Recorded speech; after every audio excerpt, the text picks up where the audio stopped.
بسم الله الرحمن الرحيم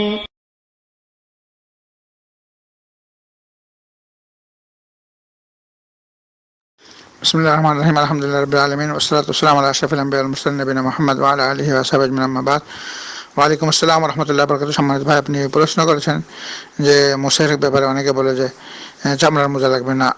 রাসূল সাল্লাল্লাহু আলাইহি ওয়াসাল্লাম চামড়ার মোজা, কাপড়ের মোজা দুনো অবস্থায় মোসাহ করেছেন।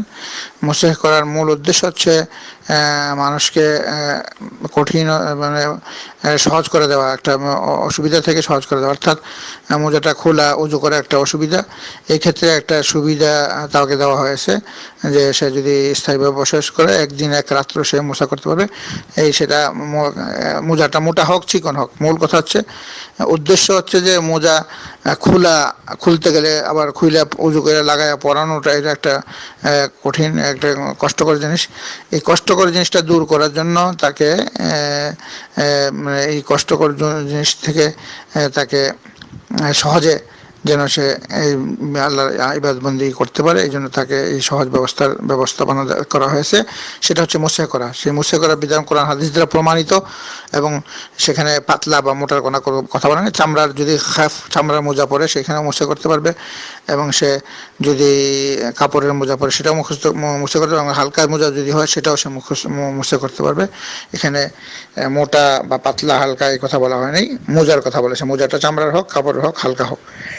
উদ্দেশ্য হচ্ছে একটা লোক উজু মানে নামাজ রোজার ব্যাপারে সহজ করে দেওয়া, তার জন্য সেটা যেন না খুলতে হয় আর কি। তো যে স্থায়ীভাবে বসবাস করলে সে 24 ঘন্টা মোসা করতে পারবে, অর্থাৎ যখন মোসা শুরু করবে সেখান থেকে পরের উজু করে ওটা পড়তে হবে মোজাটা। তারপরে সে যদি যেই সময় থেকে মোসা করা শুরু করবে, অর্থাৎ সে জোহরের সময় উজু করে মোজাটা পড়লো, কিন্তু তার উজু গেল আসরের সময়, তো আসরের সময় আর মোজা খুলতে হবে না, তখন সে মোসা করবে। পরের দিন আসর পর্যন্ত আবার সে মোসা করতে পারবে। মোজা শীতের দিনের কারণে না খুললেও চলবে।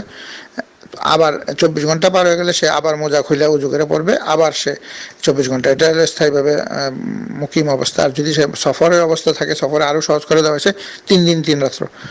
তো সফর অবস্থায় 3 দিন 3 রাত্র মোসা করতে পারবে, আর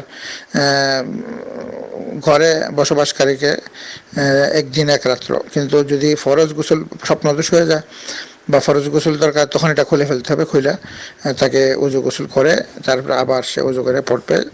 পড়লে সে আবার এটার ডেট একদিন এক রাত্র স্থায়ী বসবাসকারীর জন্য, আর মুসাফিরের জন্য 3 দিন 3 রাত্র। আল্লাহ রাব্বুল আলামিন তো এটা সহজ করে দিয়েছেন। আল্লাহ তাআলার লাখো কোটি শুকরিয়া যে এরা এই সহজ জিনিসটা আমাদের গ্রহণ করা দরকার, আর এই সুযোগটা নেওয়া দরকার, যেহেতু আল্লাহ তাআলা এই সুযোগ দিয়েছেন। তো আল্লাহ রাব্বুল আলামিন যখন আমাদেরকে কোনো একটা সুযোগ দেন, সেটা গ্রহণ করাটাই উত্তম বান্দার জন্য।